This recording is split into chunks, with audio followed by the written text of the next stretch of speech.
அன்பான உறவுகளுக்கு வணக்கங்க. யாருக்கிட்ட அப்படின்னு சொல்லி மாசு காட்டியிருக்காரு நம்ம தலைவர் அப்படின்னு தாங்க சொல்லணும்.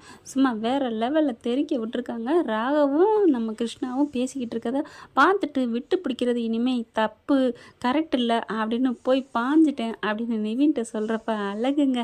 அப்படி சும்மா வச்சு செய்கிறாரு. பிடிச்சி 2 பேரையும் வச்சு நொங்குறாரு. அவரோட திறமைக்கும் டேலண்ட்டுக்கும் உடம்பு பலத்துக்கும் 4 பேர் என்ன 400 பேரை கூட வச்சு அடிக்கலாம். ஆனால் 2 பேரும் ஓடிட்டாங்கங்க. நின்று அடிச்சிருந்தாங்கன்னா அடிச்சிருப்பாரு. தள்ளி விட்டுட்டு ஓடுறான்னு ராகவும் கிருஷ்ணாவும் ஓடுறாங்க. இவரும் பிடிச்சி எவ்வளோ சட்டையை பிடிச்சி அடிக்கிறாரு. செம்மையாக தெறிக்க தான் விட்டுருக்காங்க விஜய் அப்படின்னு சொல்லலாம். ஆனால் விட்டுறாரு. போயிட்டாங்களே அப்படின்னு சொல்லிட்டு அதே வேகத்தோட வீட்டுக்கு வராரு. வீட்டில் போய் ஏதாவது பண்ணிடுவாங்களோன்னு செம்மைங்க. அப்படியே ஒரு படம் ரேஞ்சுக்கு இருந்துச்சு. அவங்க எல்லாரும் வாசலில் உட்காந்து, அதாவது ஹாலில் உட்காந்து பேசிக்கிட்டு இருக்காங்க. காவேரி எல்லாரும். இவர் வந்து அப்படியே நின்றுட்டு யதார்த்தமாக கேஷுவலாக வராராம். என்னங்க வாங்க அப்படின்னு சொல்லி கூப்பிட அப்படியே ஒன்றும் தெரியாத மாதிரி வந்து உட்காராரு. ஏன் முகம் வேர்த்திருக்கு, கழுத்தெல்லாம் வேர்த்திருக்கு. காவேரி நோண்டி நொய்ய வைக்கிறாங்க. தாத்தாங்க அப்படின்னு கேட்குறாங்க. ஃபோன் பேசிட்டு போயிட்டாங்க அப்படிங்கிறாங்க. அத்தைங்க, அத்தை ரூமில் தூங்குறாங்க. ஏங்க ஒவ்வொருத்தரெல்லாம் கேட்குறீங்க? இல்லைம்மா, வெதர் ரிப்போர்ட்டு கேட்டேன், பனி அதிகமாக இருக்கான், யாரும் வெளியில் போகாதீங்க, ஜன்னலாம் சாத்திட்டு உள்ளார தூங்குங்க. ஏங்க வீட்டுக்குள்ளே இருன்னு சொல்லுங்கள், ஓகே, அதுக்காக ஜன்னலெல்லாம் சாத்த சொல்கிறீங்க அப்படின்னு காவேரி கேட்குறாங்க. இல்லை காவேரி, நான் சொல்கிறத கேளு. ஆனாலும் பார்த்தீங்கன்னா நீங்கள் ஏன் இப்படி ஒரு மாதிரி இருக்கீங்கன்னு கேட்டுக்கிட்டே இருக்க. காருக்குள்ளே ஏசி ஒர்க் ஆகலம்மா, அதுதான் வேர்க்குது, எனக்கு என்னமோ அப்படின்னு சொல்லல. இங்கே பாரு, சும்மா கேள்வி கேட்காத அப்படிங்கிறாங்க. சரி விடுடி, அவரே ஏதோ ஒரு சொல்கிறாருல அப்படின்னு கங்கா சொல்கிறாங்க. சரி போய் படுங்க அப்படிங்கிறாரு. ஏன்னா எல்லாரையும் பதட்டப்படக்கூடாது அப்படின்னு நினைக்கிறாங்க. அடுத்து நிவினையும் வர வச்சுறாரு. ஏதோ ஒன்று தோல் சாயணும் இல்லையா, அதனால நிவினும் விஜயும் வெளில நின்று பேசிகிட்டு இருக்காங்க. நடந்ததை எல்லாத்தையும் சொல்லிட்டு நினச்சேன் இதுகளுக்கு எப்படி தெரியும் நம்ம இது எல்லாத்தையுமே கரெக்டாக பண்ணுறாங்கன்னா அந்த பசுவோட தலையீடு இருக்கும்னு நான் நினச்சேன் அப்படின்னு பேசிட்டு இல்லை காவேரி வர்றாங்க. அப்படியே அழகாக அப்படியே மாசமாக இருக்கிறத கண்டினியூ பண்ணிவிட்டு என்ன லெவலுங்க, சூப்பராக வந்து என்ன நிவின் எப்போ வந்தீங்க? இல்லை சும்மா இப்போ தான். யமுனா வரல, இங்கிட்டு வேறு வேலை விஷயமா வந்தேன், அப்படியே ப்ரோவையும் பார்த்துட்டு போகலான்னு வந்தேன். அப்போ வீட்டுக்குள்ளே வாங்க, இருக்கட்டும் அப்படின்னு சொல்லி காவேரி சமாளித்து அனுப்புறதுக்குள்ளே போதும்னு ஆகுது. அதுக்கப்புறம் அவங்க போயிடுறாங்க. போனதுக்கப்புறம் இப்போ என்ன பண்ணலாம், கண்டுபிடிப்போம், இப்போ என்ன பண்ணான்னு பார்ப்போம். அந்த புதுசாக வந்தவங்களாம் வீட்டில் தானே இருக்காங்க அப்படின்னு விஜய் எங்கள் வீட்டில் கேட்டதும் செம்ம. அடுத்து இவங்க வீட்டுக்குள்ளே உட்காந்துருக்காங்க. கிருஷ்ணா ஃபோன் பண்ணுறாரு.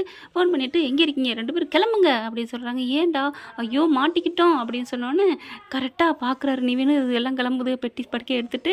ஆனாலும் பார்த்தீங்கன்னா அப்போவே பிடிக்காம வெளியில் போய் நிற்கிறாரு. கரெக்டாக கார் எடுத்துகிட்டு போகையில் சும்மா தலைவர் மாதம் வேறு லெவலில் நிற்கிறாரு முன்னாடி. இவங்கெல்லாம் இருக்கிற இதுக்கு ஏற்றி விட்டு போனாலும் போவாங்க, ஆனால் தில்லா நிற்கிறாரு. அடுத்து வேறு வழியே இல்லை, ஒன்றும் பண்ண முடியாது. கார் கதவை திறந்துட்டு கீழே இறங்குறாங்க. நிவின் விஜயும் சும்மா வச்சு செய்கிறாங்க. அட்டி நொறுக்கி அள்ளி வச்சு கூட்டிக்கிட்டு வராங்க. தரன்னு வீட்டுக்கு முன்னாடி எல்லாரையும் கூப்பிட்டு வச்சு இழுத்து பஞ்சாயத்தை கூட்டுறாரு. எல்லாரும் பார்த்தா என்னாச்சு அப்படின்னு கேட்க, உண்மையை சொல்லு அப்படின்னு சொல்ல அங்கேயே அடித்து கேட்டுறாரு. எல்லாத்தையும் சொல்லுங்க அப்படின்ட்டு. நாங்கள் சொல்லிடுறோம் தம்பி, நாங்கள் வந்து உண்மையிலே சந்தான குடும்பம் இல்லை அப்படின்னு சொல்லிடுறாங்க முத்துமலர். அதே மாதிரி வீட்டுக்கு வந்து சாரதா கிட்ட சொல்லிடுறாங்க. என்னடி நடக்குதுங்க அப்படின்னு சாரதா கேட்க, உங்கள் வீட்டுக்காரரை நான் பார்த்தது கூட இல்லைங்க அப்படின்னு சொல்லிட்டு என்னை மன்னிச்சிருங்கன்னு சொல்லி அழுகுறாங்க. பலார் 4 குடும்பம் கொடுக்குறாங்க. அடி பாவி, என் புரிச்சேன் உத்தமனை நான் இப்படி தப்பாக தூக்கி எரிஞ்சிட்டேனடி அப்படின்னு சொல்லிட்டு சும்மா பாயிறாங்க சாரதா. பாவி என் பிள்ளைய என்னை தப்பாக நிற்க வச்சுட்டேன்னு அப்பத்தாவும் போட்டுக்கிட்டு புட்டுங்கி அடுக்குது. எல்லாம் கங்காலேருந்து சப்புன்னு அடிக்கிறாங்க. ஏன்டி இப்படி பண்ணீங்க அப்படின்னு சொல்லி கத்துறாங்க. உன் பேர் என்ன அப்படிங்கிற பேருமே முத்துமலர் சிந்து கிருஷ்ணா இல்லைங்க, வேறு பேர். ஏன்டி இப்படி பண்ணீங்க, எதுக்கடி பண்ணீங்க, உண்மையை சொல்லு அப்படிங்கிறாங்க. இல்லைங்க அது வந்துங்க, இப்போ உண்மையை மட்டும் சொல்லலை, போலீஸுக்கு போயிட்டு இருக்கோம் அப்படின்னு கத்துறாங்க. நாங்கள் சொல்லிடுறோங்க அப்படின்ட்டு இது எல்லாமே பசுபதி தான் காரணம் அப்படின்னு சொல்ல அப்படியே தூக்கி வாரி போடுது. என்னது பசுபதியா? ஆமாம் அப்படிங்கிறாங்க. அவன் எப்படி இதில் உங்களெல்லாம் தலையிட வச்சான் அப்படின்னு சொல்ல, இல்லை அது வந்து இல்லை எனக்கு ஒரு சந்தேகம், நீங்கள் வந்து நாங்கள் கேஸ் போட போகிறோம், எங்களுக்கு பங்கு இருக்குதுன்னு வந்தீங்க, நாங்கள் அதாவது கரெக்டாக காவேரி பேரில் எழுதும்போது வந்தீங்களே, அது எப்படி இங்கே நாங்கள் எழுத போகிறோங்கிறது உங்களுக்கு எப்படி தெரியும், பசுவுக்கு எப்படி தெரியும் அப்படின்னு சொல்லல. அது வந்துங்களே அங்கே அன்பு பார்த்தா, ஐயோ நம்மளை கோத்து விட போகிறாங்களே அப்படிங்கல.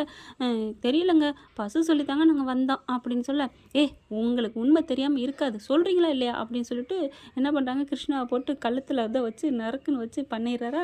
பிள்ளைக்கு ஏதாவது ஆயிருமே அப்படின்ட்டு உண்மையை சொல்லிடுறோம் அப்படிங்கிறாங்க. என்ன அப்படிங்கல, நாங்கள் யார் இப்படி சொல்லி இப்படிலாம் வந்தோன்னு கேட்டால் நீங்களாம் அதிர்ச்சி ஆயிடுவீங்க.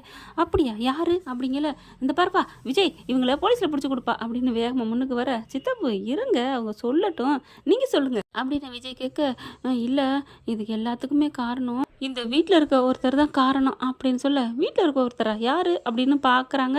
வீட்டில் இருக்கவங்க யாரும் இந்த மாதிரி சொல்ல போகிறதில்ல.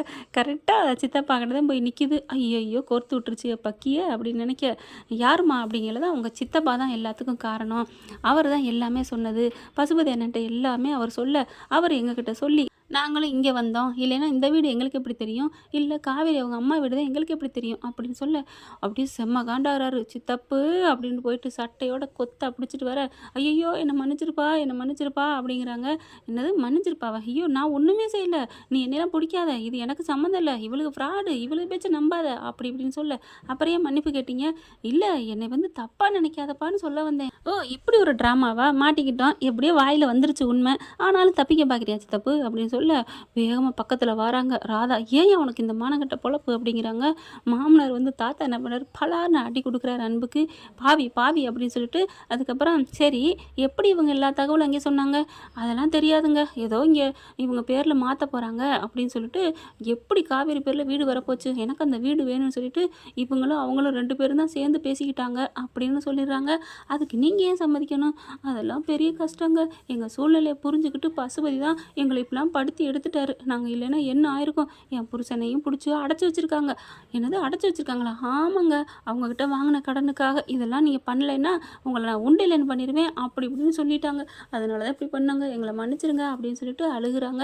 அடுத்து பார்க்குறாரு, வீட்டில் இருக்கவனே எனக்கு வினையாக எடுத்திருக்கான், நான் என்ன பண்ணுறது அப்படின்னு சொல்லிட்டு போலீஸுக்கு தகவலை சொல்கிறாங்க. போலீஸும் வந்துடுறாங்க, கைது பண்ணிடுறாங்க 3 பேரையும். ஐயோ எங்களை விட்டுருங்களேன், நாங்கள் தான் எல்லா உண்மையும் சொல்லிட்டோமே. எல்லா உண்மையும் சொல்லிட்டியா, குமரன் எங்கே இருக்காரு, அதை சொல்லலையே அப்படின்னு சொல்ல, உடனே அப்படியே கிருஷ்ணா பார்க்குறாங்களா. கிருஷ்ணா பார்த்து, அப்போ உங்களுக்கு தெரியும் தானே சொல்லுங்க அப்படின்னு சொல்ல, அப்போ பார்த்து இல்லை எல்லாம் ராகவ் கஸ்டடியில் தான் இருக்காங்க குமரன் ப்ரோ அப்படின்னு சொல்லி. என்னது ராகவ் கஸ்டடியில், அவள் மலேசியா போலையா அப்படின்னு கேட்க, அதெல்லாம் இல்லைங்க, அதெல்லாம் கூட்டியாந்து அடைச்சி வச்சு அவர் மூலமாக வாக்குமூலம் மாதிரி வாட்ஸ்அப்லாம் அனுப்பி விட்டது பசுபதி தான் அப்படின்னு சொல்கிறாங்க. ஏண்டா எப்படா இதெல்லாம் அப்படிங்கிற, இதெல்லாம் அன்பு தான் எங்களுக்கு எல்லாத்தையும் சொன்னது அப்படின்னு சொல்ல முறைக்கிறாங்க. அன்பை பார்க்குறாங்க. உனக்கு ஏன் சித்தப்பா? இல்லை அது என் பிள்ளையோட வாழணும்ல, அதுக்காக தான், உன் பிள்ளை வாழணுங்கிறக்காண்டி நாங்கள் எல்லாரும் போயிடணுமா அப்படின்னு சொல்லிட்டு செம்ம காண்டாகிறாங்க. கூடவே இருந்து இப்படி குளிப்பறிச்சிட்டியப்பா, நான் உன்னை என்னன்னு எத்தனை வாட்டி மன்னிச்சிருக்கேன், ஆனால் ஒன்றுமே தெரியாத மாதிரி இவங்களை திட்டி அனுப்புனதெல்லாம் இப்போ தான் புரியுது, அப்போ தான் நீங்கள் உங்களுக்கும் இவளுக்கு எந்த சம்மந்தம் இல்லைன்னு தெரியாமல் போகணும் அப்படிங்கிறக்காக பண்ணீங்களா அப்படின்னு கேட்க, இல்லை விஜய் அது விஜய் அப்படின்னு சொல்லிட்டு, இனி உங்களுக்கு மன்னிப்பே கிடையாது சித்தி, என்ன பண்ணலாம், நான் ஒன்றும் சொல்லப்பா, உனக்கு என்ன தோணுதோ அதை நீ செய் அப்படின்றாங்க. அடுத்து போலீஸ்கிட்ட சித்தப்பையன் கையில் கொடுத்துட்றாங்க பிடிச்சி.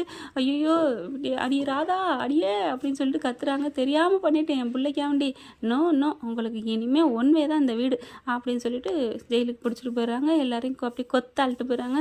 அடுத்து நிவின் பார்க்குறாங்க. இப்போ ப்ரோ இப்போ என்ன பண்ணுறது, என்ன பண்ணுறதா, அவனை எப்படி சும்மா விடுறது, கரெக்டாக நான் அவனை சும்மா விட மாட்டேன், போயிட்டு குமரன் ப்ரோ பிடிக்கணும்ல, அதான் போலீஸில் சொல்லியாச்சே, போலீஸும் போட்டும் நம்மளும் போவோம், அந்த பசுபதிக்கு இருக்கு கச்சேரி அப்படின்னு சொல்லி கிளம்பல. ஏங்க அப்படின்னு காவேரி வராங்க. என்னம்மா, இல்லை அங்கே போகிறீங்களே ஏதாவது, அது என்னடா அதெல்லாம் நான் பார்த்துக்கிறேன் அப்படிங்கிறாங்க.